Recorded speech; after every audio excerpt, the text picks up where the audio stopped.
Clicky, Clicky NG, Clicky PCB. Bonjour à tous, ça fait pratiquement un an que j'ai sorti la vidéo sur la Clicky et en un an de l'eau a coulé sous les ponts et je trouvais qu'il était temps de faire un point sur l'état de la Clicky à l'heure actuelle. Alors certains d'entre vous l'auront peut-être déjà remarqué, sur la boutique il n'y a plus moyen de commander la Clicky, simplement parce que depuis la Clicky NG est sortie et est sortie de son stade de bêta. Et donc maintenant est clairement utilisable au quotidien. Moi d'ailleurs ça fait plusieurs mois que je l'utilise sans aucun problème. À côté de ça, une solution toute nouvelle est sortie, c'est la Clicky PCB, qui s'inspire de la sonde Euclid, qui a donc un fonctionnement similaire à cette sonde Euclid, si ce n'est qu'elle est toujours basée sur le système Clicky et donc est compatible avec ce que vous avez déjà. Et ça, c'est un bon point. Alors puisque j'avais déjà fait une vidéo sur la Clicky, je vous propose ici de revenir sur la nouvelle Clicky NG ainsi que la Clicky PCB et que je vous donne ensuite mon avis par rapport à ces deux solutions. À vos tournevis, maintenant c'est à vous de jouer.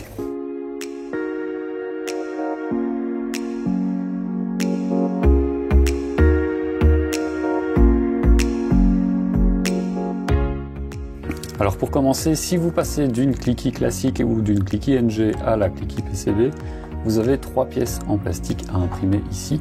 Les liens sont dans la description comme d'habitude, donc n'hésitez pas à aller les chercher. Alors on va voir ce que contient le contenu du kit. Voilà, donc vous avez ici ma touche personnelle, donc ce sont toutes les pièces qui sont nécessaires pour la fixation de la Clicky sur votre imprimante. Donc je vous montre en détail.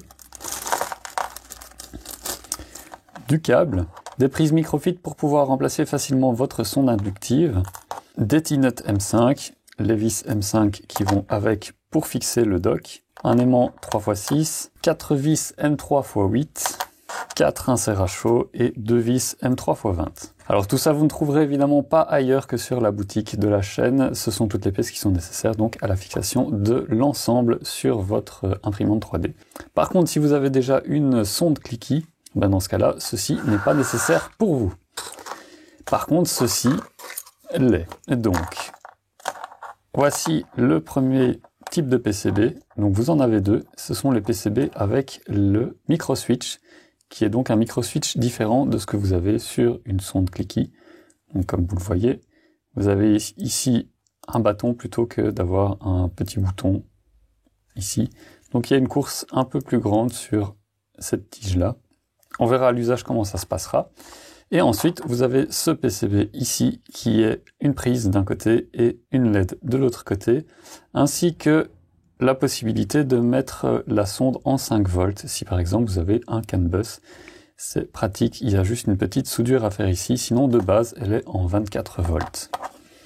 Ensuite, on va regarder ici la visserie. Alors, on a 2x5 aimants. Ce sont des aimants qui sont perforés comme ceci. Donc, pour pouvoir mettre les vis qui sont des vis à tête fraisée. Voilà, on a donc les vis à tête fraisée de plusieurs sortes. Et alors, on a une prise Molex ici, donc qui va servir pour le PCB ici. Alors, on a ici des inserts à chaud qui sont des inserts M2, puisque toutes les vis pour tenir les aimants sont des vis M2. Donc, ces inserts-là, ils vont aller dans les pièces à imprimer, qui sont celles-ci. Donc voilà, ça c'était le tour d'horizon du matériel de la sonde Clicky PCB. Maintenant, on va passer au montage. Alors comme toujours dans ce type de montage, la première étape est de mettre les inserts à chaud.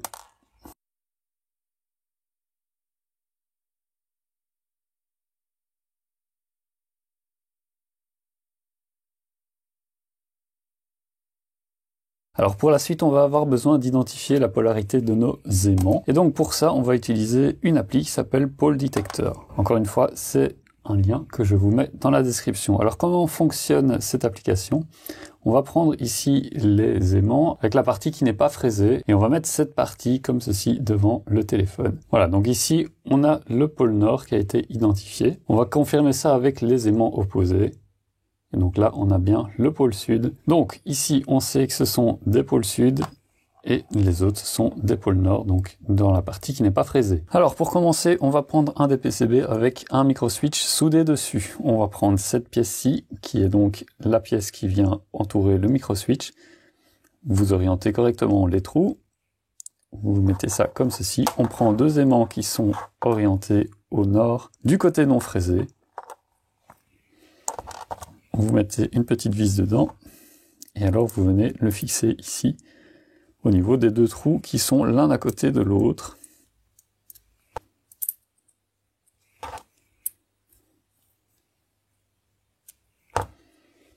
Voilà, maintenant pour le troisième aimant, on va prendre un aimant avec le pôle orienté au sud, sur la partie non fraisée toujours. Voilà, ils sont très puissants les aimants, donc ils ont tendance à se barrer tout le temps. Et donc on vient fermer le troisième trou comme ceci. Voilà, donc on a la partie amovible de la sonde qui est prête. Maintenant, on va passer à la partie qui va être fixée sur votre tête d'impression. On prend l'autre PCB avec la prise JST dessus et on vient les mettre comme ceci. Donc la prise vient à l'intérieur, c'est tout à fait normal.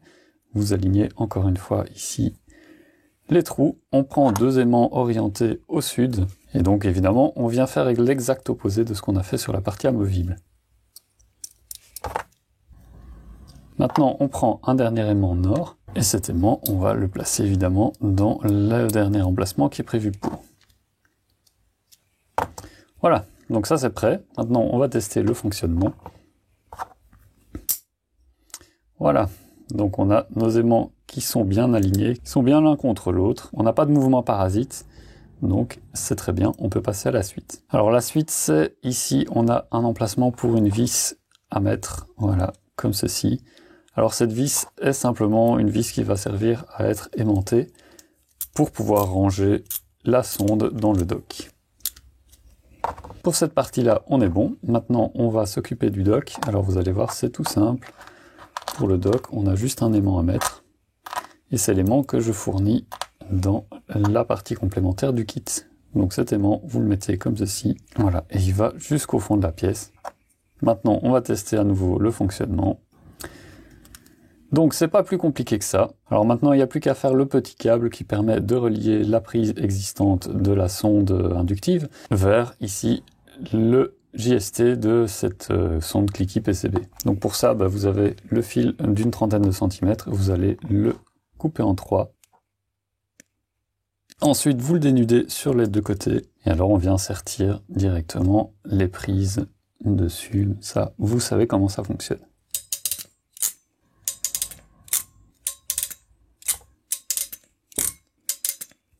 Alors donc pour remplacer notre sonde inductive ou la sonde cliquis déjà existante, on reprend donc la sonde inductive pour savoir dans quel sens elle a été câblée.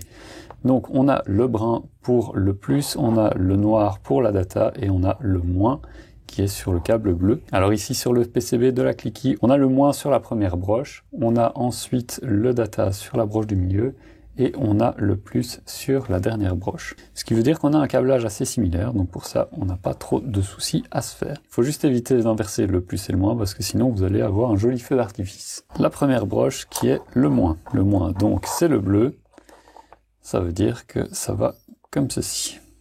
Ensuite, on a le signal qui va au milieu, donc là, pas moyen de se tromper. Et enfin, on a le plus, donc... Si vous ne vous êtes pas trompé avant, ici, ça devrait aller tout seul. Et voilà, maintenant vous êtes prêt à faire le montage sur votre machine et à faire les premiers tests. Que contient le kit Cliquis NG? C'est ce que je vous montre tout de suite. Alors donc c'est très similaire au kit Cliquis de base, sauf que évidemment il a été upgradé. Donc la première chose qui saute aux yeux, c'est le nombre d'aimants, donc qui est passé à 11 maintenant. Puisque vous allez voir, on va s'en servir. Ensuite, on a les vis M2 x 10 qui sont ici maintenant au nombre de 5. Voilà, donc pareil, vous allez voir à quoi ça va servir. Sinon, le reste ne change pas. On a toujours des M5 x 10, on a 2 M3 x 20, on a 4 M3 x 8. Ensuite, on a les prises Molex, on a du câble, on a le micro switch home run, on a ici 4 inserts à chaud et on a 2 inserts T-Nuts M5. Donc maintenant, avec ce kit, vous avez besoin des pièces d'imprimé. Donc ils sont ici, encore une fois, elles sont en description. Donc comme d'habitude, quand je montre quelque chose d'imprimé dans mes vidéos, vous retrouverez tout ça dans la description. Vous avez les liens directement pour télécharger les modèles. Donc tous ces modèles-ci, vous avez donc les principaux qui sont ici, qui servent à fabriquer la sonde. Et puis vous avez tout ceci qui sont, ça c'est des outils pour l'aide, pour le montage. Et ça, c'est si jamais votre sonde est trop en retrait. Donc normalement, si vous avez bien suivi mon premier tuto sur la sonde cliquis, vous n'aurez pas besoin de cette pièce, mais je vous la mets quand même au cas où. Alors vous allez voir, ça va aller très vite et c'est super simple. Vous prenez le premier outil qui est donc celui-ci avec les 3 trous en dessous. Vous prenez cette pièce-ci et vous la mettez comme cela. Ensuite vous prenez 2 aimants. Donc le premier vous allez l'insérer ici sur le dessus et le deuxième vous allez le mettre en dessous, donc en miroir, pour faire en sorte de maintenir la sonde à sa place comme ça. Maintenant vous allez prendre 2 aimants supplémentaires. Alors ces aimants doivent être opposables au premier, donc vous devez faire en sorte qu'ils ne s'attirent pas mais qu'ils se repoussent. Ensuite vous pouvez le mettre, vous le maintenez et de l'autre côté vous allez le mettre en miroir pour pouvoir attirer le premier aimant. Alors ensuite on refait la même chose, vous prenez 2 aimants et vous faites en sorte qu'ils se repoussent par rapport au premier aimant qu'on a mis. Du coup voilà, ça donne ceci. Vous vérifiez avec les aimants restants que vous avez bien des polarités opposées. Donc là, ça s'attire et ça se repousse. C'est bon. Maintenant qu'on a fait ceci, on vient prendre la deuxième partie de la sonde, donc qui est cette partie-ci avec 2 petits emplacements et surtout de quoi attacher le micro-switch. Donc cette partie-là, vous allez la mettre comme ceci. Ensuite, vous prenez le micro-switch dans les pièces qui sont là. Vous avez une petite flèche ici qui indique la direction du bouton qu'il faut choisir. Donc, comme d'habitude, vous avez ici le levier. Le levier, vous devez l'enlever. Voilà. Donc, une fois qu'il est enlevé, vous vous débarrassez du levier. Vous n'en avez plus besoin. La flèche, donc, j'ai dit, elle doit aller en direction du bouton. Donc, ça vient comme ceci, flèche, bouton. Ensuite, vous venez appuyer sur le micro-switch. Une fois que l'ensemble tient, vous prenez 2 vis M2 x 10 et vous venez visser le switch comme ceci. Donc ça va permettre de faire en sorte que la sonde soit bien tenue. Donc les 2 vis font vraiment tout tenir ensemble.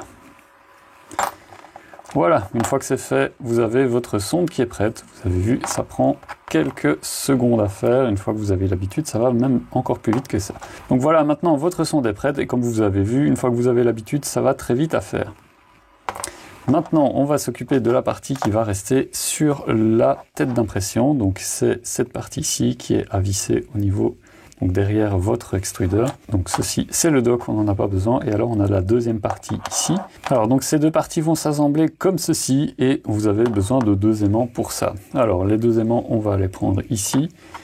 Vous venez reprendre votre sonde et vous faites en sorte que ce soit des aimants qui s'attirent aux 2 premiers. Alors les aimants maintenant qui sont installés, vous venez les glisser dans cette partie-ci et vous faites attention à ne pas inverser la polarité entre temps. Donc maintenant que cette partie-là est faite, vous la laissez de côté. Prenez le câble ici, vous le dénudez, vous attachez les prises Molex et boum, magie, et hop, voilà, c'est fait. Alors, vous avez ici la prise, vous avez 2 fils qui sont utilisés, le troisième n'est pas utilisé. Donc c'est le branchement data et c'est le branchement ground que vous devez utiliser. Et donc, ça donne ceci. Donc maintenant, ce que vous allez faire, c'est torsader l'embout du fil, donc des 2 côtés. Une fois que c'est fait, vous venez prendre ici le dock. Alors là, il n'y a pas d'importance, hein. Vous pouvez inverser les fils, il n'y a vraiment pas de problème, c'est exactement les mêmes. Vous le passez dans le trou ici, vous le passez dans le deuxième petit trou là.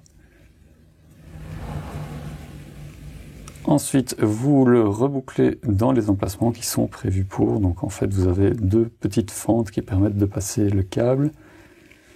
Voilà, alors une fois que c'est fait, vous prenez cette partie qu'on a préparée juste avant et vous venez la coller pour tenir les câbles en sandwich contre les aimants. Voilà, alors vous ne faites pas comme moi, voilà, donc vous faites comme cela et vous maintenez l'ensemble bien solidaire, le temps de visser le tout. Vous vérifiez aussi que vos câbles passent bien, qu'ils touchent bien les aimants. Si ce n'est pas le cas, n'hésitez pas à refaire l'opération, parce que sinon vous aurez un problème de continuité. Maintenant vous prenez les vis M2 x 10 et vous venez visser le tout ensemble.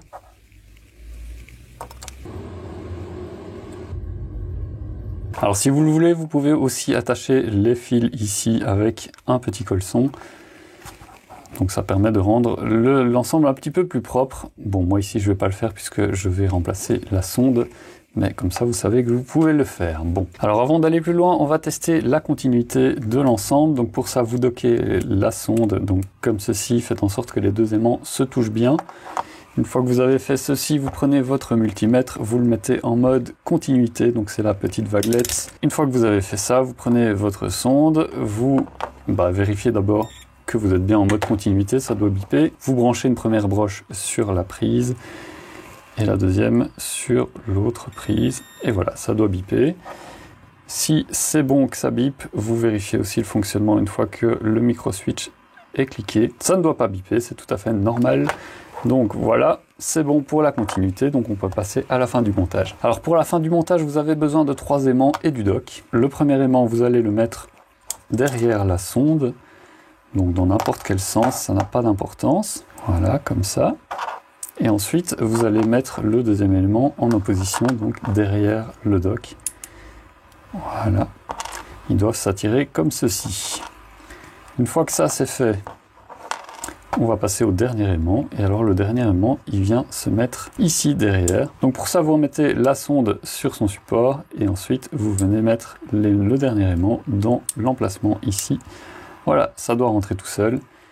Une fois que ça c'est fait, vous avez votre sonde qui est entièrement assemblée. Il ne vous reste plus qu'à utiliser ceci. Donc ceci, on l'avait déjà utilisé sur la sonde V1, ces pièces ne changent absolument pas. Vous avez simplement 2 inserts à chaud à mettre ici. Ensuite, vous venez visser avec 2 vis M3 x 8. Ensuite, vous avez 2 inserts à chaud à mettre ici. Vous mettez votre dock dessus et vous terminez avec les 2 vis M3 x 20. Donc ça donne ceci. Une fois terminé. Donc ça évidemment je ne vous le montre plus vu que c'est déjà fait dans la première version de la Clicky et que c'est déjà monté sur mon imprimante.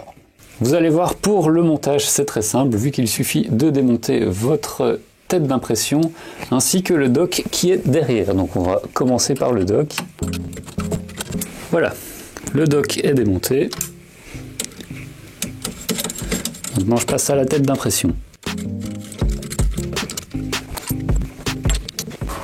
Voilà, donc la tête d'impression est démontée. Maintenant, j'ai ici le dock de ma sonde Clicky NG, donc que j'utilisais jusque maintenant, qui est là. Et alors, comme vous voyez, peut-être à la vidéo, il a déjà subi un petit peu une surchauffe de ma hot end que je n'ai jamais documenté en vidéo. Donc, je vais démonter ce dock de sonde.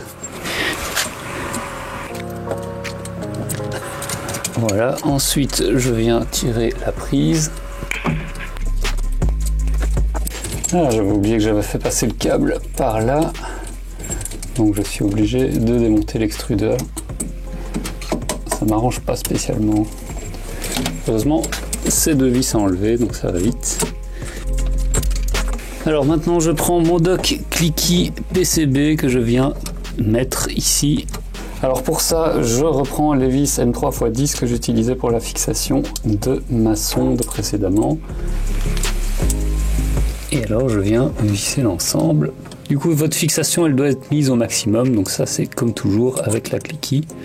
Ça n'a pas changé, que ce soit un PCB ou la Clicky NG, vous devez toujours la remonter le plus possible. Alors ensuite, vous venez passer le câble en le branchant donc sur la prise Molex.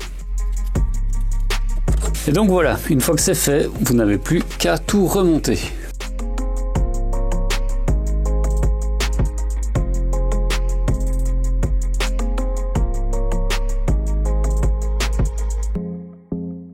Alors maintenant on va passer à la partie configuration du logiciel et j'ai une bonne nouvelle pour vous si vous avez déjà une Clicky, c'est que vous n'avez pratiquement rien à faire. Par contre, si vous n'avez pas encore de Clicky, je vous invite à consulter le tuto que j'avais déjà fait pour la première Clicky, puisque celui-ci ne change pas pour la Clicky NG et pour la Clicky PCB, vous allez voir, il y a vraiment très peu de modifications à faire. Donc premier cas, si vous avez une Clicky NG, je vous invite donc à aller voir votre configuration ici dans l'onglet machine.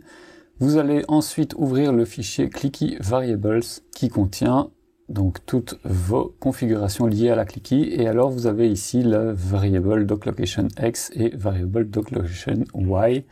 Vous allez les ajuster si jamais il y a un changement. Donc ceci vous le faites uniquement si vous avez remarqué un décalage au moment où vous dockez votre Clicky ou bien si elle tombe simplement lorsque vous la dockez. Donc dans ce cas, c'est qu'il y a eu un petit changement. Donc à ce moment-là, vous venez ajuster ici, donc comme je vous avais expliqué dans le premier tuto. Alors une fois que ça c'est fait, vous faites un Save and Close. Ensuite, vous allez ici à nouveau dans le Clicky Z Calibration. Donc ça c'est dans le cas où vous avez le Z Offset automatique. Alors petit rappel, si vous n'avez pas le Z Offset automatique, c'est hyper utile et c'est la raison principale d'utiliser une Clicky, puisque ça permet de faire la calibration de votre Z Offset automatiquement à chaque impression, et donc ça c'est un gros confort d'utilisation. Donc vous ouvrez ce fichier, donc Clicky Z Calibration, et dedans vous avez ici le nozzle XY position avec donc cette position là.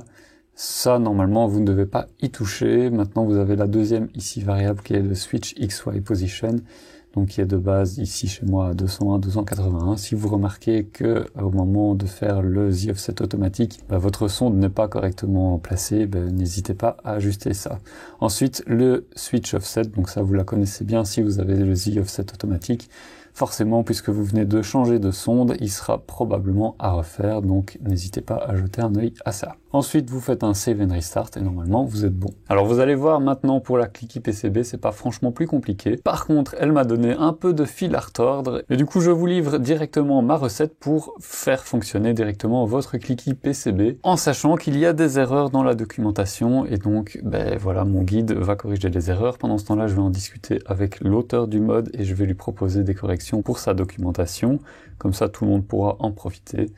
Mais donc voilà, vous avez directement la version mise à jour. Alors première chose à faire est d'aller dans le fichier Clicky Variables ici et de modifier le variable dock location en rajoutant simplement 2 mm. Donc ici je suis à 159 et je vais passer à 161.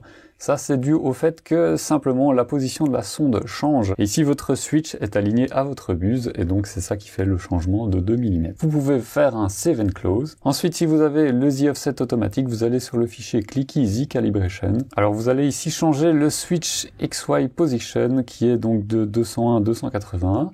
Vous allez simplement reprendre celui-ci, donc le Nozzle XY Position. Vous allez remplacer le XY Position du switch et vous allez rajouter 6 mm pour le X, donc ici ça va devenir 213 et pour le Y vous allez enlever 18 mm, donc ça va devenir 282. Donc ça c'est fait, ça veut dire que directement votre sonde va aller utiliser la partie plastique qu'on a imprimée pour appuyer sur le The End Stop, et donc forcément vous avez ici la variable Switch Offset à ajuster. Alors moi je sais, pour l'avoir utilisé plusieurs fois, que ma bonne valeur est à 4,31 mm. Vous évidemment, vous pouvez changer ça, je vous conseille de commencer à 4 mm et ensuite vous ajustez, mais de toute façon vous avez la calibration de la sonde à faire, donc utilisez ça pour le faire correctement. Ensuite vous faites des baby steps lors de la première impression et comme ça vous obtiendrez le bon switch offset. Donc s'il vous plaît, ne copiez pas simplement la valeur que j'ai donnée ici. C'est juste une valeur à titre indicatif qui fonctionne bien pour moi, mais qui ne fonctionnera pas forcément pour vous. Une fois que vous avez fait ça, vous faites un Save and Restart et vous êtes bon pour tester. Voilà, donc comme je vous l'ai dit en intro, la Clicky NG, je l'utilise depuis des mois et je suis passé récemment à la Clicky PCB. Comme ça, je peux vous donner un retour objectif. Donc la Clicky classique, je l'ai utilisée aussi pendant plusieurs mois. Elle fonctionnait bien, mais c'est vrai que les aimants collés avec de la superglue, c'est pas génial, ça a tendance à se barrer. Et puis parfois ça crée des imperfections qui sont liées à ça, et ça c'est hyper imprévisible et c'est ultra embêtant. Donc pour moi la Clicky classique à l'heure actuelle, il vaut mieux éviter de la faire et il vaut mieux partir sur la Clicky NG. Alors au niveau du matériel, si vous avez déjà une Clicky classique, il vous faut simplement 3 vis supplémentaires, des vis M2x10. Ces vis permettront d'assembler le corps ici de la sonde ainsi que la partie qui tiendra la sonde sur la toolhead. Et c'est à peu près tout au niveau du matériel. Donc il n'y a pas besoin d'aimants supplémentaires, rien. Les aimants supplémentaires que je vous mets dans le kit sont simplement pour aider au montage et ensuite vous n'en aurez plus besoin. Donc vous pouvez les récupérer pour autre chose. Alors cette Clicky NG, pour moi, elle est très bien. Elle règle tous les défauts de la Clicky classique et ne en crée pas de nouveaux, ce qui est déjà pas mal, mais il reste quand même quelques petits défauts qui n'ont pas été corrigés avec cette sonde. Le premier défaut est la durée de vie du micro-switch qui a tendance à être de quelques semaines à quelques mois selon le switch que vous avez, selon les conditions d'utilisation. Si vous avez un crash de votre switch, il a tendance à mourir prématurément aussi, donc ça ce sont des choses à noter. Cependant, Cette sonde a un énorme avantage, c'est qu'elle ne coûte rien, puisque le kit sur la boutique est vendu à 10 €. Si vous devez remplacer les switches, vous en avez pour quelques euros aussi, donc c'est pas ça qui va vous ruiner. Et surtout, il y a pas mal d'entre vous qui font la sonde avec du matériel qu'ils ont en trop, sachant qu'à la base, c'est le but de cette Cliqui, c'est d'être construite avec du matériel que tout le monde a dans ses tiroirs. Donc, pour résumer, pas cher, relativement fiable, facile de trouver des pièces de remplacement, mais quelques défauts qui ne sont pas réglés et malheureusement qui ne seront jamais réglés à mon avis. Donc on en vient à la Cliqui PCB, qui est une solution un peu plus onéreuse puisqu'on est ici aux alentours de 20 €. Donc vous avez un kit complet sur la boutique. Donc comme je vous ai dit pendant le montage, le kit que je vous fournis sur la boutique est un kit qui permet de faire la sonde complète, tandis que le kit Fistech sur lequel est basé mon kit n'est pas complet. Il vous manque ce qu'il faut pour pouvoir faire les fixations pour la toolhead ainsi que la fixation de dock sur l'imprimante. Donc si vous n'avez pas déjà le matériel, sachez que c'est important d'avoir le kit complet. Alors les avantages de cette sonde Cliqui PCB, le premier avantage et le plus important selon moi est sa fiabilité. Donc avec cette sonde Cliqui PCB, à l'utilisation, vous avez une répétabilité qui est vraiment extrême par rapport à celle-ci. Donc si vous faites un test de probe accuracy dans Clipper, avec les deux sondes, vous aurez des résultats assez similaires. Mais par contre, à l'utilisation réelle, c'est clairement la Cliqui PCB qui remporte la palme.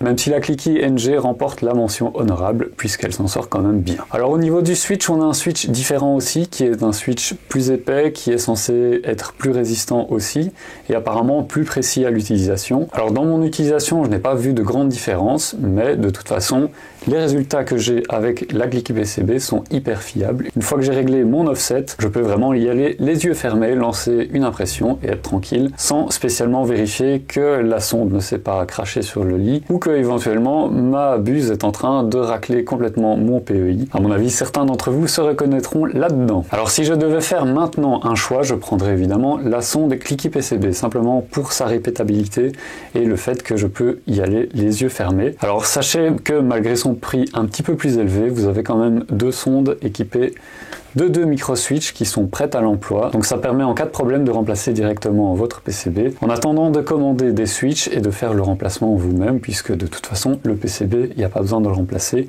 Si jamais vous avez un switch qui meurt, il suffit de remplacer le switch. Par contre, si vous avez déjà une sonde Cliqui chez vous et que vous n'avez pas forcément envie de faire le changement vers la PCB, franchement, allez-y les yeux fermés.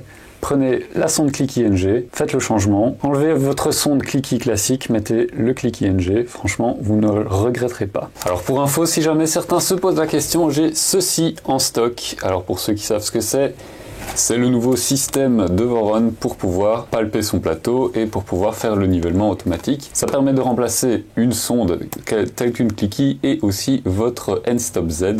Maintenant, pour l'instant, c'est encore trop tôt pour moi pour le tester et pour en faire une vidéo puisqu'on est en pleine bêta, qu'il y a pas mal de choses qui ont changé, qu'il y a des risques d'incendie aussi avec le PCB 24 volts si vous l'alimentez en 24 volts. Donc pour moi, c'est vraiment trop tôt pour en parler. Les choses pourraient changer et ça rendrait obsolète mon tutoriel, donc je préfère attendre un petit peu. Mais sachez que j'ai ceci en stock et ça arrivera après le CAN Buzz, promis. Donc pour ceux qui sont encore hésitants, et qui me connaissent, je ne pousse jamais à l'achat, donc ça, comme ça vous savez qu'il y a ceci qui est en attente, donc comme ça vous savez quoi faire. Et voilà, c'est tout pour cette vidéo. N'oubliez pas, si vous avez envie d'acheter une sonde Cliqui, ça se passe en description, c'est sur la boutique de la chaîne. Comme d'habitude, si vous faites des achats via la boutique, ça soutient la chaîne pour m'acheter du matériel, pour alimenter la boutique, pour faire en sorte de continuer à acheter du matériel à mettre en stock. N'oubliez pas, abonnez-vous, la petite cloche, tout ça. Mettez des commentaires, un like, ça me fait toujours plaisir. Si vous avez des questions, n'oubliez pas, la section commentaires est là. Je suis là pour répondre à toutes les questions, je ne mords pas. Voilà, c'était Tom en direct de la cave et je vous dis à très bientôt pour une prochaine vidéo. Ciao!